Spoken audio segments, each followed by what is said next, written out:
I said before these 9 games when I spoke about the last period of the season, I really would like to see some of the best football ever behind closed doors.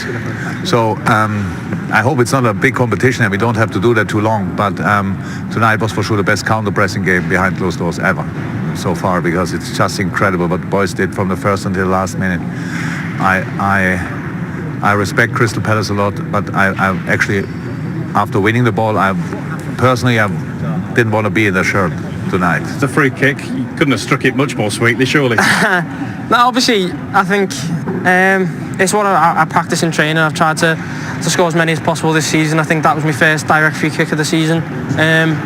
But yeah, I was happy with the way I struck it, and it's one of them where you know as soon as you strike it, it's got a chance. It's always a chasing experience when you lose by a lot of goals. I think that a little bit unlucky with the fact that they got the second one just on the stroke of half time. If we could have avoided that, but they played so well tonight and they were so powerful, and of course we've been severely weakened, not least of all losing Wilf Zaha in the warm-up, so it was never going to be an easy game for us, and unfortunately we came across a Liverpool in the very top of their form, and unfortunately, we weren't able to match them in any way, and as a result they win the game comfortably. Do you allow yourself to get a little bit excited now? In 24 hours you could be champions. We know we're in that position, but I wouldn't say we get overly excited. I think a lot of us will just watch it tomorrow, not too overly excited. I think we know City are a really strong team, and we've got to prepare for the game next week no matter what. So whether they drop points tomorrow or not, we've still got to go there and try and beat them. So that's what's on our minds. If things happen to go well tomorrow, we'll obviously celebrate. But when push comes to shove, we've still got 7 games left, I think it is, and we're going to try and get all 21 points from there.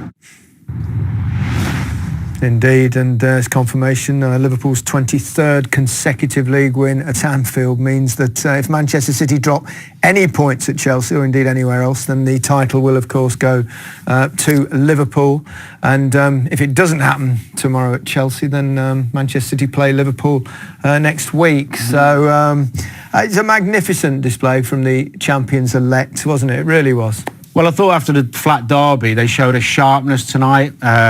Tenacity in the play. It was full of quality, creativity, skill. Liverpool, what we used to seeing, the bar they've set was high, but they were back to it tonight. And one of the star performers was Firmino for me.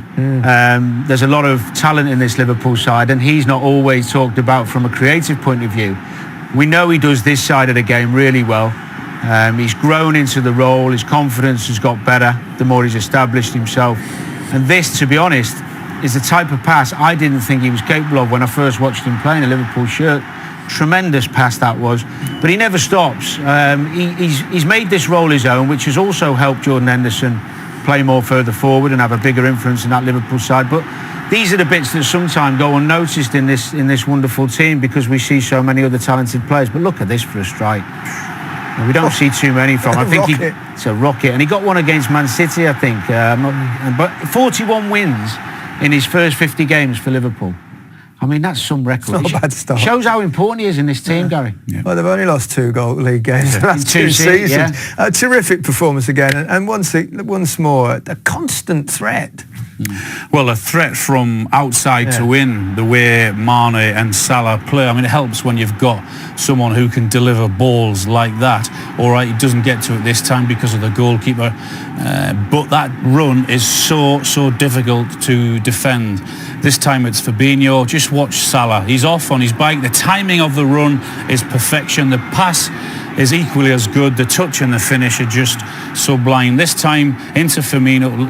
Mane doesn't stop. First time pass from Salah into Mane, and it was just a devastating display of attacking football from Liverpool. It could have been 6 or 7.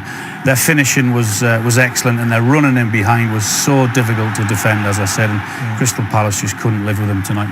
It's not just the football that they play, though, is it? It's also the commitment to the cause. Yeah, and there was what happened tonight in the 88th minute, Gary. 4-0 up, 2 or 3 minutes left. This typifies Liverpool Football Club. This typifies Jurgen Klopp.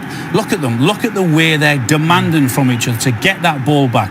That fighting and scrapping. It would be so easy to just run the game out because of what the position that they're in. But no, look at the attitude that they have, the hunger to get that ball back, and that is everything good about Liverpool Football Club, and that sums them up for me. Not only this season, but last season also. But that's exactly the attitude, Al. That's why I think this Liverpool team is going to go on forget the crowd, they're not going to be there, but they're going to want to go on and break records. I was going to ask you, actually, do you think now perhaps rest players, or will he go for that 100 points, 107 points he conceivably get? Well, if they beat were in Man the City's record, all sorts of things. If Most they were in points the Champions won by League, Gary, I'd say I'd understand it more. Yeah. But if I'm Mo Salah and I'm going for the Golden Boot, or if I'm Mane, or if I'm Trent, whoever it is, I'd be knocking on his door saying, I want to play these last few games, because you'd want to be part of the greatest team in Premier League history. No Champions League, no FA Cup either. So definitely go for it. We'll see.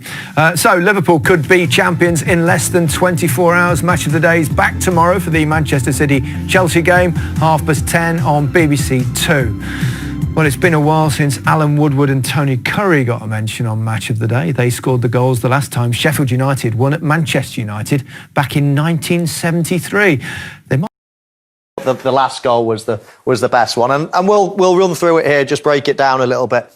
Started off on the left-hand side, and you see first of all the vision of Sadio Mane. But I want you to just have a look at this man here to start with, Firmino, and the space that he's about to have. This is the space that he wants to use around here. But to do that, you need to protect the ball. To protect the ball, you need to get your body between the man and the ball. Look at that, his touch. He's protecting the ball. Perfect. We run it forward a little bit further. Mo Salah. Now, Mo Salah, as all this is happening, he's obviously got his eye on other things. He's seeing something developing over here. Now, I mean, look at that for vision. You wouldn't think it's on, would you? But he manages to thread, not only with his weaker foot, but the pace, the precision, everything about it is just absolutely perfect. And I'll run it on and we'll just enjoy the Sadio Mane finish.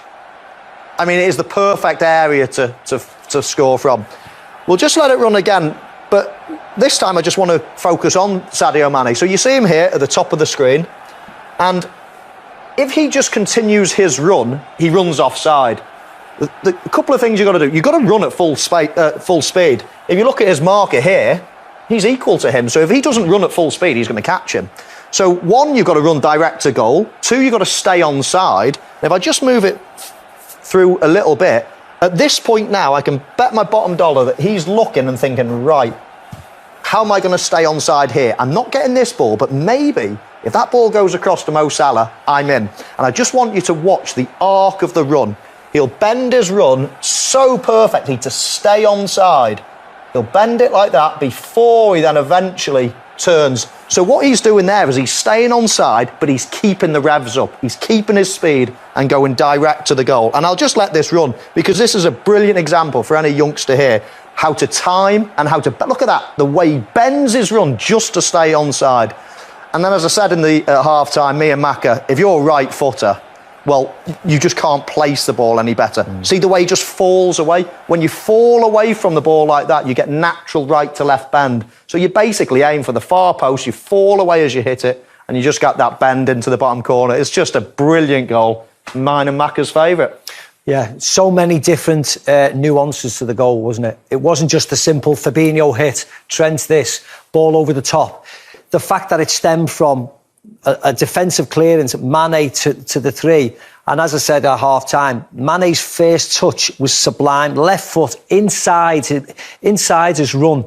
So he doesn't have to change his body to arc around the ball. His left foot touch is already there, and he knows this is all lovely, as Michael succinctly said. One touch this, but that ball is exceptional. Right foot, weight is... But this touch here, right across his body, so he just carries on his run. He doesn't have to do a double step. He doesn't have to move his body. His body's perfectly adjusted to just curling it in the corner. It wasn't one piece of good play, it was 4 or 5 pieces of good play, and that was my standout moment. I thought it was an exceptional goal, but exceptional goal made incredibly easy by world-class players.